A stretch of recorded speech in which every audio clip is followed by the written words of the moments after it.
Marami sa atin ang naniniwala sa kasinungalingan kesa katotohanan na nagdadala ng sakit sa ating mga puso. Kailangan mo ba ang mabuhay sa saya sa isang kasinungalingan o sa lungkot dahil tinanggap mo ang katotohanan? Paano mo itatama ang isang kasinungalingan upang matalo ito't magkaroon ka ng tunay na kapayapaan at katiwasayan sa buhay kahit may kirot sa dibdib na unti-unti mong nilalabanan at napapalitan ng tunay na kasiyahan? Dear Papa Dudut, ako po si Lorena, laking navotas po ako. Nagkaroon ako ng asawa noong 23 years old ako. Engineer siya at dating nagtatrabaho sa isang power plant sa ibang bansa. Nagkaroon kami ng 2 anak. Huminto siya sa pagtatrabaho dahil may nakaalitan siya sa planta. At ang sabi niya ay hahanap na lamang siya ng ibang company dahil may lisensya namang pinangahawakan ng asawa ko at experience. Naaalala ko lang noong una kaming magkakilala ng asawa kong si Kenan, Papa Dudut. Kapwa kaming estudyante sa kolehiyo noon. IT ang kinuha ko at engineering naman si Kenan. Sanay na ako na nakapalibot sa akin ay mga lalaki. Kaya hindi ko madaling paniwalaan ang mga sinasabi ni Kenan sa akin noong nanliligaw pa lamang siya. Hindi ko basta pinaniwalaan na totoo ang kanyang nadarama at hindi lang isang kasinungalingan o isang biro na madalas kong marinig sa mga kaibigan at kaklase kong mga lalaki. Pero napana ni Cupido ang puso ko, Papa Dudut. Sinagot ko si Kenan at pagkatapos ng 2 taon mula nang makapagtapos kami sa kolehiyo, ay nagpakasal na kami at kapwa kami ay may mga trabaho. Kaya hindi kami nahirapan na mag-adjust financially. Naging normal ang pagsasama namin na malayo kami sa isa't isa dahil nasa abroad si Kenan. Umabot din sa 7 taon ang pagtatrabaho niya sa power plant sa abroad. Hanggang sa nag-decide siyang huminto at maghanap ng ibang kumpanya sa ibang bansa. Pero habang nandito siya sa Pilipinas noon, may napapansin akong kakaiba sa kanya. At ito ang bumagabag sa akin. Isang araw ay may tinawagan siya ng palihim. Mahina ang boses niya. Parang babae ang kausap niya. Nakumpirma kong babae dahil pagbubuntis ng kausap ng asawa ko ang naging usapan nila. Kinakabahan ako noon, hindi ako sigurado kung asawa ko ba ang nakabuntis sa babaeng kausap niya. Alam kong nagsisinungaling sa akin si Kenan, Papa Dudut. Sino ba namang nagkasala na aamin sa kanyang kasalanan? Narinig ko naman ang usapan nila sa phone. Uminit nga ang tenga ko nang marinig ko mula sa bibig ng asawa ko ang salitang mahal kita. Ang sakit na may nabuntis siyang ibang babae, Papa Dudut. Hindi ko rin kayang kumprontahin siya dahil takot akong maghiwalay kami ng asawa ko. Hindi ako mapalagay sa araw-araw. May babae ang asawa ko at buntis pa ang babae niya. Ito siguro ang dahilan kung bakit ayaw niyang magtrabaho muli sa ibang bansa. O ito ang dahilan kung bakit nag-resign siya sa power plant na pinagtatrabahuhan niya sa abroad. At hindi totoo yung sabi niyang may nakaalitan siyang katrabaho. Hindi ko lubos maisip na mawawasak ang pamilyang binuo namin, Papa Dudut. Ang sakit isipin na mauuwi ang lahat sa hiwalayan dahil sa pagtataksil ng asawa ko. Sa pinagtatrabahuhan ko naman, ang parati kong nakakausap ay si Paulo. Binata pa ito at masayahing tao pero nakikinig kapag may problema ako. Kaya sa kanya ako lumapit upang maglabas ng hinanakit at problema tungkol sa pagtataksil ng asawa ko. Maiging nakikinig sa akin si Paulo at walang mintis na kung kailangan ko ng kausap ay naroon siya parate upang makinig. Halos 2 taon na rin kaming magkatrabaho. At sa company namin ang una niyang napasukang trabaho. Kaya ate-ate na niya ako pero nagmumuka akong batang kapatid niya dahil iyakin ako sa mga problema ko. Nagulat at nalibadbaran ako sa mga sinabi ni Paulo, Papa Dudut. 6 na taon ang tanda ko sa kanya at may asawa na ako. Oo, may malaki akong problema na pinagdaraanan pero hindi ako available para ligawan. Pero sa bawat araw na may pagkakataon si Paulo, ay sinasabi niya talaga sa akin na gusto niya ako at totoo ang kanyang nararamdaman para sa akin. Nasiwa ako sa trabaho ko, Papa Dudut. Hindi na ako komportable dahil kay Paulo. Parang hindi kasi tama na nagkagusto siya sa akin pero patuloy pa rin siya sa pagpapahayag ng kanyang nararamdaman. Hindi ko na lang pinansin dahil mas lalo akong naaasiwa. Lalo na kapag naririnig ko sa kanya ang salitang I love you. Gulong-gulo ang isipan ko dahil sa nagtaksil kong asawa at sa kaibigang may gusto pala sa akin. Kung dalaga lang ako ay hindi imposibleng magustuhan ko si Paulo. May itsura siya, matalino rin at may plano sa buhay. May mga pangarap. Yan ang katangian na gustong gusto ko sa isang tao, yung may pangarap sa buhay. Tulad ng asawa kong si Kenan dati. Punong-puno siya ng pangarap noon. Pero ngayon ay naging okay na lang sa kanya ang pamamasada ng tricycle habang hindi pa siya nakahanap ng kumpanya na mapapasukan niya sa abroad. Hindi rin siya nag-abala na maghanap ng mapapasukang trabaho dito sa Pinas na akma sa tinapos niyang kurso at karanasan. Yung trabaho na magiging komportable siya at mataas ang sasahurin niya. Hindi naman sa minamaliit ko ang pagiging tricycle driver niya. Nangihinayang lamang ako sa natapos niya at sa maganda niyang experience sa trabaho. Okay naman na pansamantalang hanap buhay ang pagpapasada niya pero wag naman sana niyang sayangin ang opportunity niya. Sabi pa niya sa akin ay gusto niya lang muna ding malibang sa pamamasada pero hindi nakakalibang ang mga bayarin sa bahay. Na ako ang laging sumasalo. Ang bahay namin na tinitirhan ay hindi pa namin tapos bayaran. Kaya malaki-laki rin talaga ang kailangan naming buwan-buwan. Gusto ko talagang makaharap ang babaeng ipapalit niya sa akin. Ang hindi ko pa masagot noon ay kung papalitan ba niya ako o gusto niya lang magkaroon ng dalawang pamilya. Ano man ang dahilan niya. Pagtataksil pa rin ang tawag sa ginawa niya at gustong gusto ko na siyang kumprontahin tungkol doon, Papa Dudut. Mas lalo pang kumulo ang dugo ko nung tuwing naririnig ko ang tawagan ng asawa ko at ng kabit niya. Hindi ko alam kay Kenan kung sadyang tatanga-tanga lang ba siya para hindi maramdaman na naririnig ko ang mga sinasabi niya sa kausap niya. O sinasadya niyang gawin yon para pasakitan ako. Nag-ipon lang ako ng lakas ng loob noon para kausapin na siya pero parang hindi makalabas sa bibig ko na tanungin siya ng harap-harapan. Pinaniniwala ko rin kasi ang utak ko at puso ko na hindi ako ang kayang pagtaksilan ni Kenan. At baka mali lang ang pagkakaintindi ko sa mga nabasa kong palitan nila ng text messages ng babae niya. Baka masyado ko lang binibigyan ng kulay ang mga naririnig ko na sinasabi niya habang kausap niya ito sa cellphone. Pero ang naisip ko noon, kung mas lalo ko pang patatagalin ang paghahanap ko ng tiyempo at hindi ko pa itanong sa kanya ang katotohanan, ay baka magiging katotohanan na ang kanyang kasinungalingan. Isang bagay lang ang alam ko ng mga oras na yon.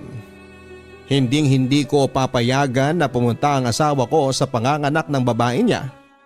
Napakiramdam ko ay ibinahay niya somewhere sa Metro Manila. Dalawa lang din ang pagpipilian niya kung ako ang tatanungin.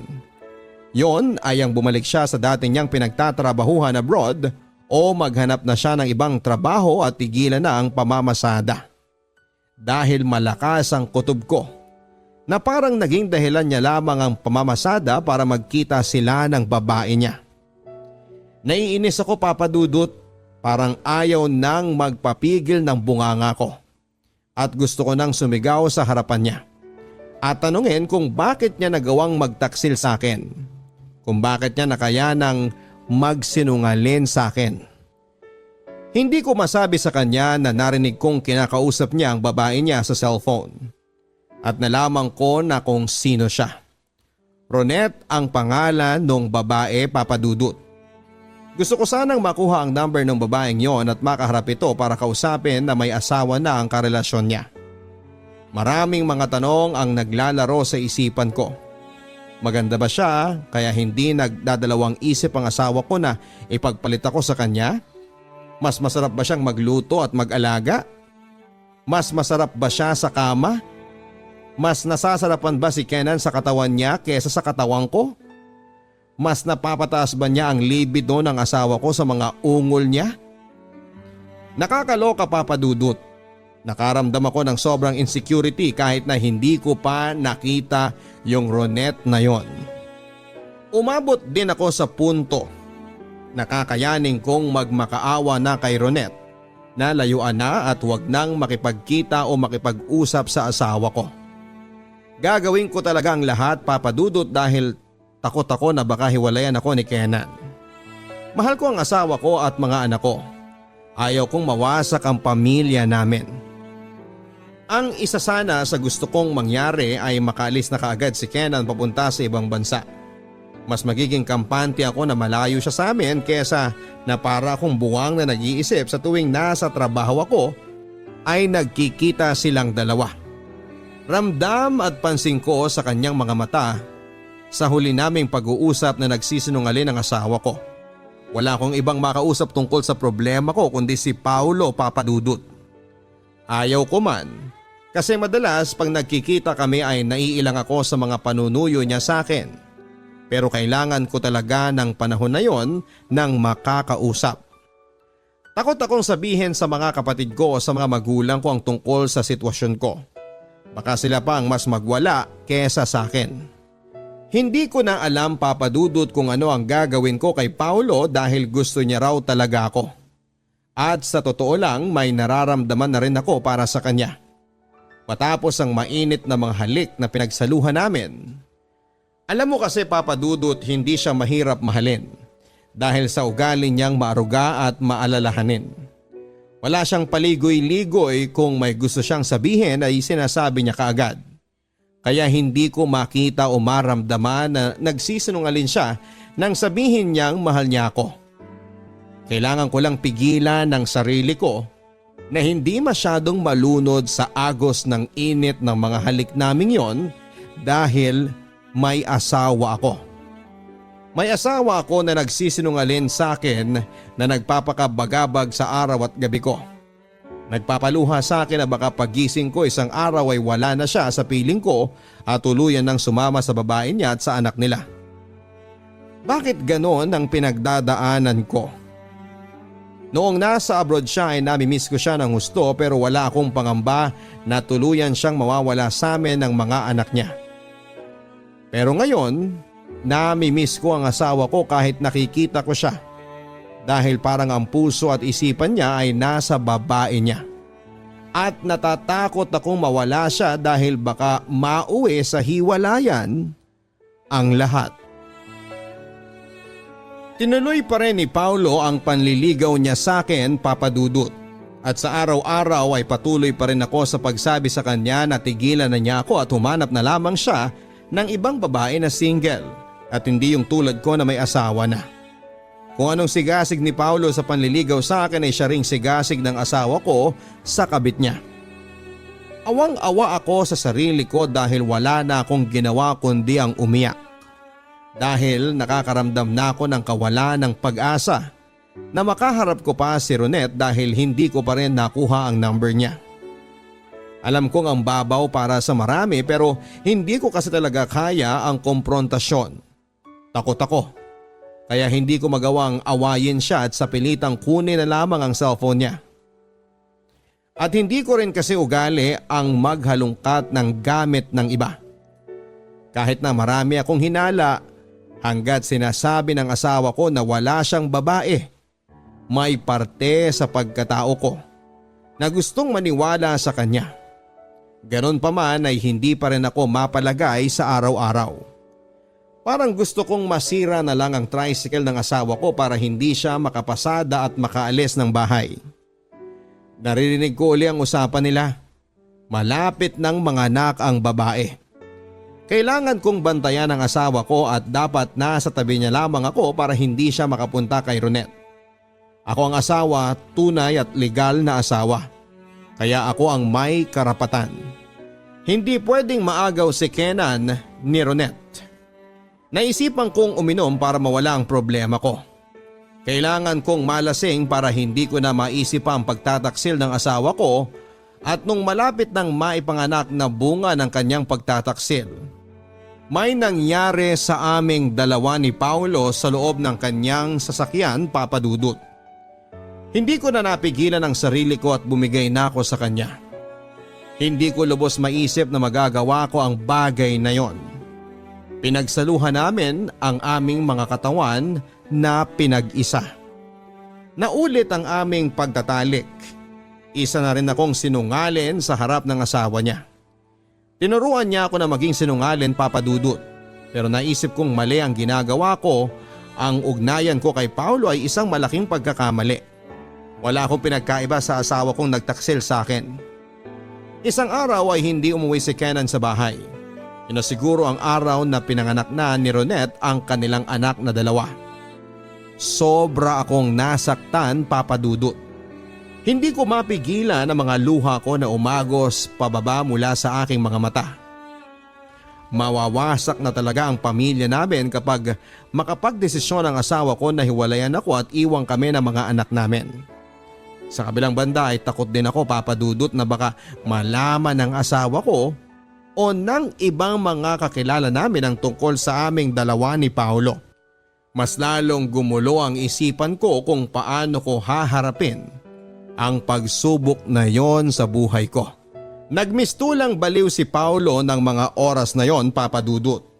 Takot ako na baka mabangga kami dahil ang bilis bigla ng pagpapatakbo niya ng sasakyan.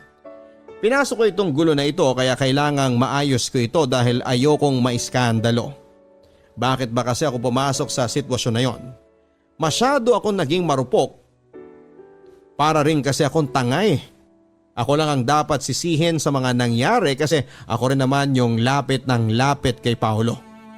Ang tanga-tanga ko talaga. Imbis na ang problema ko lang sana ang pagkakaroon ng babae ng asawa ko, ngayon ay nadagdagan pa ng malaking kasalanan. Kasalanan na nagawa ko sa batas ng tao at sa mata ng Diyos. Takot na takot akong isipin ang magiging parusa ko sa ginawa kong pagtataksil, Papa Dudut. Kung nalaman nyo ng mga magulang, kapatid at lalong-lalo na ng mga anak ko kahit maliit pa sila ay sobrang galit marahil ang mararamdaman nila sa akin kapag nagkataon. Iniisip ko noon na paano bang mag-ipon ng lakas ng loob para harapin sina Kenan at si Paulo. Sising-sisi ako, Papa Dudut. At nandidiri ako sa sarili ko, malaking kasalanan ang nagawa ko. Nag-iisip ako noon kung ano ba ang pwedeng maging solusyon ng problema ko. Naaawa ako sa sarili ko dahil parang hindi ko na kayang kumprontahin ang asawa ko dahil may tinatago na rin akong sekreto sa kanya. Bigla kong namiss yung dati. Yung alam ko at secured akong mahal ako ng asawa ko. Yung ako lang. Yung hindi kami ipagpapalit ng mga anak ko. Hindi ko na kinaya pa ang pangyayari, Papa Dudut. At ayaw ko nang magsinungaling pa tungkol kay Paulo. Bawat araw ay nag-iipon ako ng lakas para sabihin na kay Kenan ang tungkol kay Paulo at para pag-usapan na rin naman namin ang tungkol kay Ronette. Para matapos na ang lahat ng ito. Gusto ko nang maging malayang muli at yung walang tinatago, yung walang pagdududa at hinanakit. Narinig ko na uli na kinakausap ni Kenan ang kabit niya. Narinig ko na naman ang salitang mahal kita mula sa asawa ko para kay Ronette. Kusang tumulo ang luha sa mga mata ko. Naalala ko tuloy dati noong magkasintahan pa lamang kaming dalawa ni Kenan. Mas mabuti pa noon kasi pareho kaming walang tinatago sa isa't isa. Wala kaming kasinungalingan. Wala kaming sikreto at kinikilig pa rin ako sa tuwing naaalala ko kung paano niya ako niligawan noon. Medyo pakipot pa ako noon pero gustong gusto ko na siya. Hanggang sa sinagot ko siya at naging kami na. Sabay kaming nangarap para sa magiging pamilya namin at hindi kami nahirapan noong magpakasal na kami dahil pareho kaming may trabaho na at sapat na kinikita. Etong paghinto niya lang sa pag-abroad ang naging problema ko noon. Hanggang sa pumasok na si Ronette sa buhay niya at si Paulo sa buhay ko. Sobrang gumuho ang mundo ko nang malaman ko ang detalye tungkol sa ugnayan ni Kenan at Ronette. At sobrang nashock naman si Kenan sa ipinagtapat ko tungkol kay Paulo. Sobra ang galit sa akin ni Kenan pero hindi niya ako minura o sinaktan. Sobrang bait ng asawa ko, Papa Dudut. Hindi kami nag-usap ng mga ilang araw pero nasa bahay lang kaming dalawa.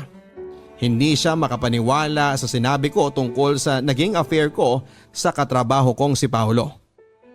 Noong sa wakas ay kinausap na ako ni Kenan ay wala nang kasinungalingan pa ang lumabas sa aming mga bibig. Gusto ni Kenan na isalba ang pamilya namin. Kinausap ni Kenan si Paulo, Papa Dudut. Binantaan niya ito na huwag nang takutin o guluhin pa ako. Dahil sa oras na may gawin ito sa akin o ipaalam niya ang tungkol sa naging relasyon naming dalawa sa mga kaibigan at pamilya ay hindi raw magdadalawang isip si Kenan na ipahuli ito. Tinanggap ni Kenan ang pagkakamali ko. Sobrang nagsisi ako sa nagawa ko sa kanya. Umalis ako sa pinagtatrabahuhan ko at lumipat sa ibang kumpanya. Pinakilala ako ni Kenan kay Ronette at naging kaibigan ko ito. Bumalik si Kenan abroad pero sa ibang bansa na dahil ayaw na niyang talagang bumalik sa dating power plant na kanyang pinapasukan. Ang naging communication namin ni Kenan ay ang video call. Sa mga naging pagkakamali namin sa buhay ay naging mas matatag ang aming pagsasama, Papa Dudut. Dumalo ako sa kasal ni Paulo, Papa Dudut. Hindi ko na malayan na lumuha ang mga mata ko during their wedding. Natuwa lang ako dahil sarado na ang lahat. Wala nang mga sugat sa amin. Naghilom na ang lahat. Moving forward na kami sa aming mga buhay. Sa ating mga kabarangay, nais kong ipaabot sa kanila na kailangan nating maging tapat sa ating mga partner sa buhay. Kapag may pagdududa o narinig na kung ano, importante na ito'y pag-usapan kaagad. Para hindi mauwi sa maling akala na magdadala sa inyo sa kapahamakan at maging isang kasinungalingan na magmimistulang anay na sisira sa pundasyon ng pagsasama ninyong mag-asawa. Sana rin ay marunong tayong magpatawad. Yung pakinggan muna ang sasabihing paliwanag ng inyong asawa upang hindi mauwi sa hiwalayan na siguradong ang mga anak ang higit na maaapektuhan. Sana may nakuhang aral ang ating mga listeners sa kwento ng aking pag-ibig, buhay at pag-asa. More power po sa inyo, Papa Dudut, at nagpapasalamat ako at may programang katulad nito. Dahil napapakinggan ng maraming tao ang kwento ng pangkaraniwang tao na katulad ko. Idol na idol ka po namin, Papa Dudut. Lorena. Mga kaibigan, tamang duda, tamang hinala. Yan yung likhang isip na siyang nagiging dahilan kung bakit may mga taong nasasaktan. Isa rin po ito sa mga dahilan kung bakit palaging may nag-aaway at may nagaganap na hindi pagkakaunawaan sa isang relasyon. Minsan o kadalasan ay masyado tayong nagpapadala sa ating sariling emosyon kung saan ay nakakaramdam ka ng kalungkutan at nahihirapang mag-isip ng tama hanggang sa doon ka na nakatutok sa mga likhang isip na siyang nagpapalala ng sitwasyon. Alam po ninyo may mga bagay naman kasi na pwedeng daanin sa usapan. Minsan, galit na siya, magagalit ka rin. Paano ninyo masusolusyonan ang mga problema ninyo? Kesa pakalmahin nyo ang isa't isa, abay sinasabihan po ninyo ang galit ng bawat isa. Subukan nyong minsang palawakin ang isipan ninyo. Pakinggan ang tinitibok ng inyong mga puso. Alalahanin ang mga masasayang pagsasama ninyo. Nang sa ganon ay paglabanan po ninyo ang pagdududa sa mga kapareha ninyo. Hanggang sa muli, ako po si Papa Dudut, in-invite kayong lahat na hanapin ako sa aking mga social media accounts, sa aking Twitter, sa aking Instagram at sa aking Facebook. I-type lamang po ang Papa Dudut. Mag-subscribe din sa aking YouTube channel, Papa Dudut Vlogs. What's up mga ka-YouTube? Ako po si Papa Dudut, nag-i-invite sa inyong lahat na mag-like, mag-share at pindutin ang notification bell at mag-subscribe sa aking YouTube channel para maging updated po kayo sa mga pinakabagong post ng inyong Papa Dudut. At huwag na huwag din kakalimutang panoorin ang ating mga personal vlogs na ipinopost din po natin sa ating channel. May comedy, may mga games, may mga challenges na pinaggagawa po ang inyong Papa Dudut. Ngayong araw sa Papa Dudut Stories. Papa Dudut Stories.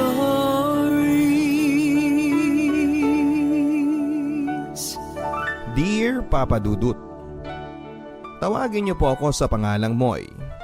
Nag-aaral ako sa isang maliit na kolehiyo sa Quezon City. Galing po ako sa isang pamilyang nagsusumikap na makaahon mula sa hirap ng buhay. Sa katunayan ay isa po akong scholar. Mas magiging practical po para sa akin ang maging scholar nang sa ganoon ay makamenos kahit papaano sa tuition ko. Kung sa pinansyal na estado ay nasa middle class kami, Papa Dudut. Hindi naman kami sobrang kapos, pero syempre nangangarap ako at ang pamilya ko na kahit papaano ay mas makaangat pa rin sa buhay. Ang tatay ko ay isang retired military na ngayon ay isa ng jeepney driver bilang sideline kapag hindi lumalabas ang nagbaboundary sa kanya. Ang nanay ko naman ay isang housewife na tumatanggap ng minsang patahe mula sa mga kapitbahay namin. Si nanay na rin ang tumatahe ng aking school uniform.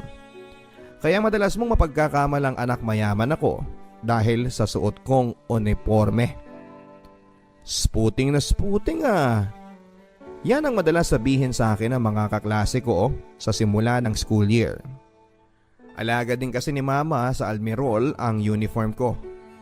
Simula ng klase, second year college na ako noon nang una kong makilala si Jaja. Hindi po niya tunay na pangalan.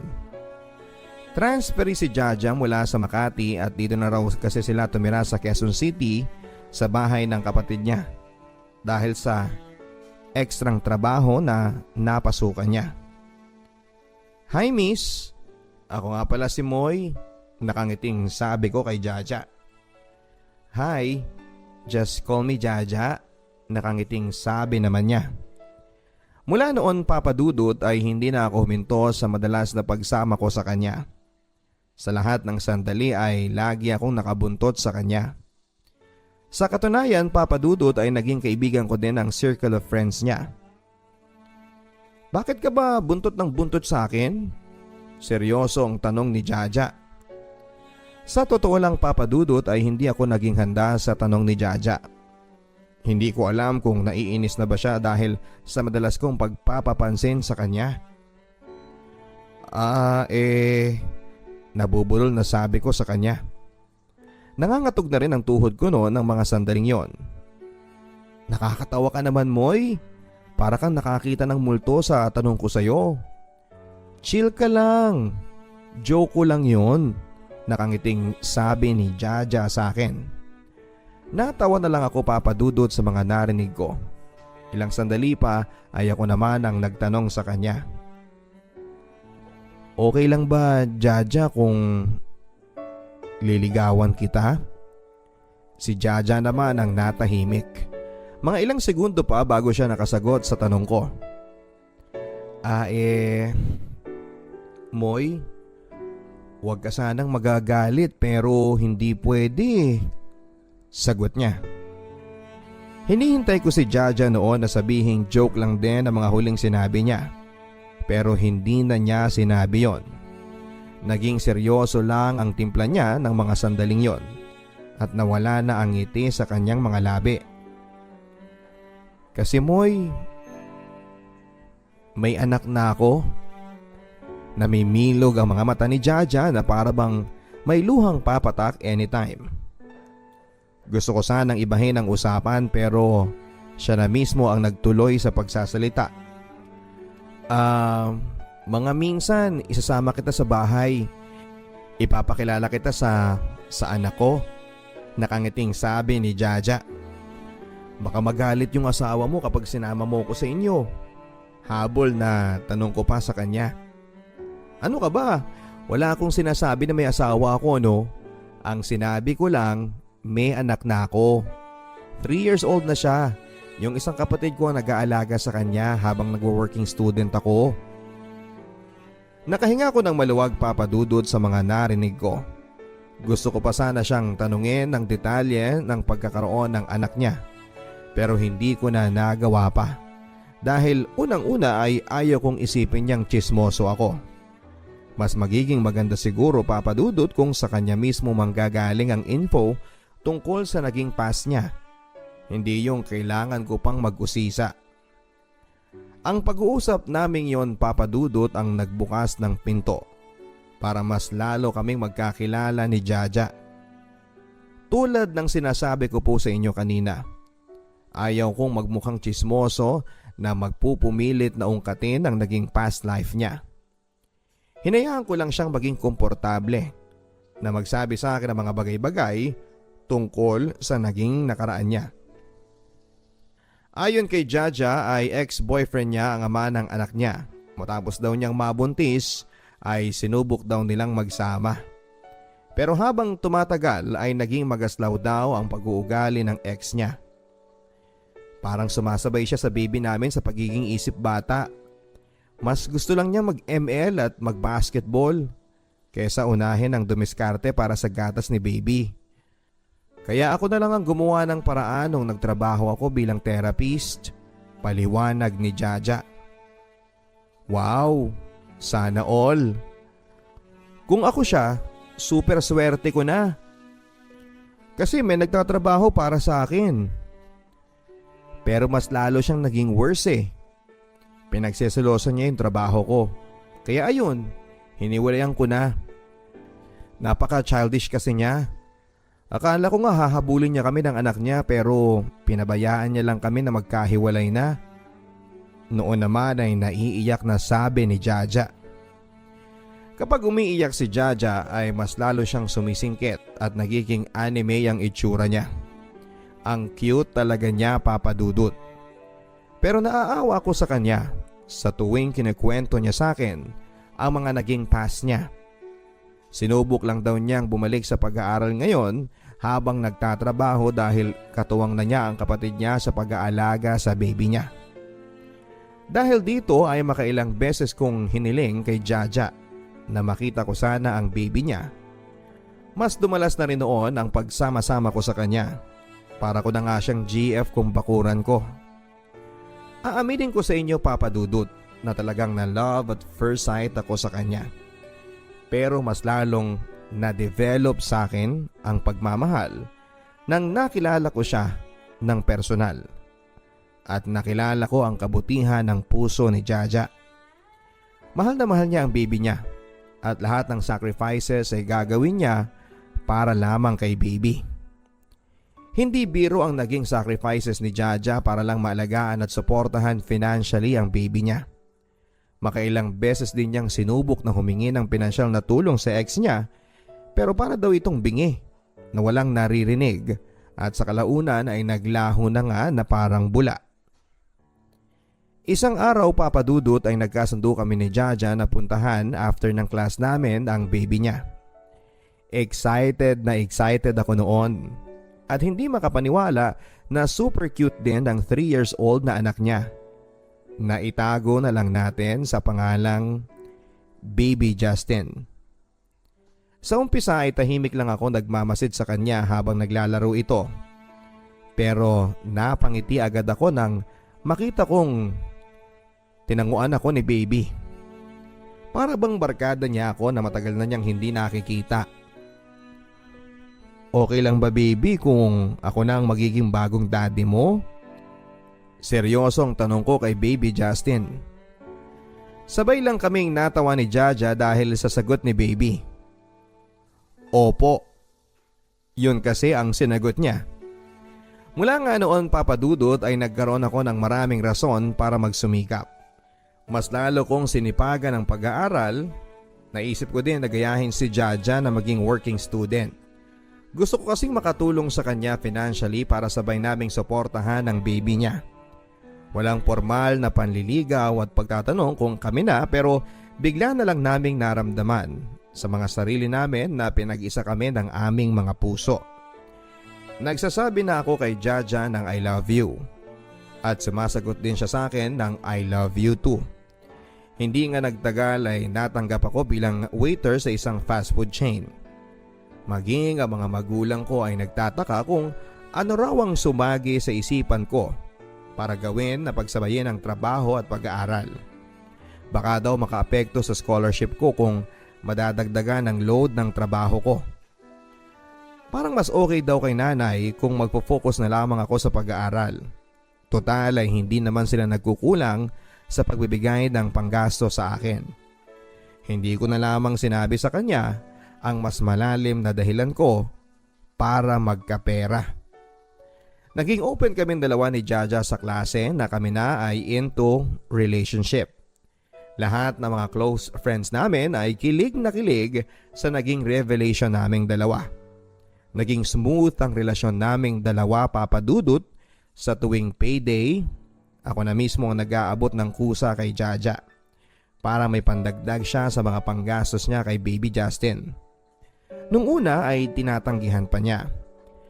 Pero ako na mismo ang nagpumilit at sinabing para kay Baby Justin ang pera na pinaghirapan ko. Naiiyak pa nga si Jaja noong pumayag na siyang tanggapin ang pera. Naging legal kaming dalawa sa mga parents ni Jaja. Natutuwa nga daw sila dahil sa wakas ay natagpuan na ni Jaja ang isang seryosong relasyon. Nakiusap lang sa akin ang mama niya na huwag daw kaming magmamadali. Ngayon lang daw ulit nakakabangon si Jaja mula sa pagkakadapa niya, kaya sana ay huwag daw naming gawin ang mga bagay na pwedeng makasira pa sa mga pangarap naming dalawa. Mas matutuwa ako sa iyo, Moy, kung sabay kayong gagraduate ni Jaja. Ang bilin pa sa akin ng mama ni Jaja. Opo ma, nakangiting sabi ko sa kanya. Okay naman ang lahat sa amin, Papa Dudut. Till isang araw ay na-diagnose si Baby Justin ng kakaibang sakit sa dugo. Hindi normal ang nagiging bilang ng white blood cell ni Baby Justin. Dahilan para magdugo ang bibig at ang ilong niya. Nung una ay inakala pa nga naming dengue dahil nagpapasa siya, pero mas matindi pala dahil habang buhay ng gamutan ang sakit ni Baby Justin. Hindi alam ni Jaja kung saan siya kukuha ng pampagamot kay Baby. Ako naman, Papa Dudut, ay nakaramdam ako na para akong inutil. Hindi ko man lang magawang mabawasan ang sakit na nararamdaman ni Jaja sa tuwing umiiyak siya sa awa niya sa baby niya. Ang sahod ko naman ay pinilit kong malikom para makadagdag sa pambayad, at sa tulong nga ng panalangin at diskarte ay nagawa naming mailabas si Baby Justin sa ospital. Labis ang pagpapasalamat ni Jaja sa akin noon. Pero tulad nga ng sinasabi ko po sa inyo, Papa Dudut, ay forever na gamutan na ito. Kakailanganin ng maraming gamot ni Baby. Bukod pa dyan ang regular na pagpapacheck up upang mabantayan ang bilang ng white blood cells niya. At dahil nga sa mga pangyayaring ito, Papa Dudut, ay napilitan munang huminto si Jaja ng pag-aaral. Ako naman ay tuloy pa rin sa pagpasok sa eskwelahan at sa pagtatrabaho. Hanggang isang araw ay isang FB message ang nagpaguho sa mundo ko. Nanggaling ang mensahe sa isa sa mga kaklase namin ni Jaja, Papa Dudut. Nakapaskil ang mukha ni Jaja sa isang FB fan page ng mga babaeng available for massage. Pero hindi ordinaryong picture lang ni Jaja ang nakita ko noon, Papa Dudut. Todo makeup si Jaja at nakasuot ng sexy. Habang sinusulat ko po sa inyo ang storya na ito, ay parang hindi pa rin ako makapaniwala sa mga nakita kong larawan ni Jaja. Para siyang nangaakit, Papa Dudut, ng mga lalaki. Nalabis na nagpasakit sa akin. Nasasaktan ako, Papa Dudut, sa naging option ni Jaja para kumita ng pera. Hindi ko pa nakakausap si Jaja tungkol sa post na nakita ko sa Facebook. Wala kasi akong lakas ng loob para questionin siya.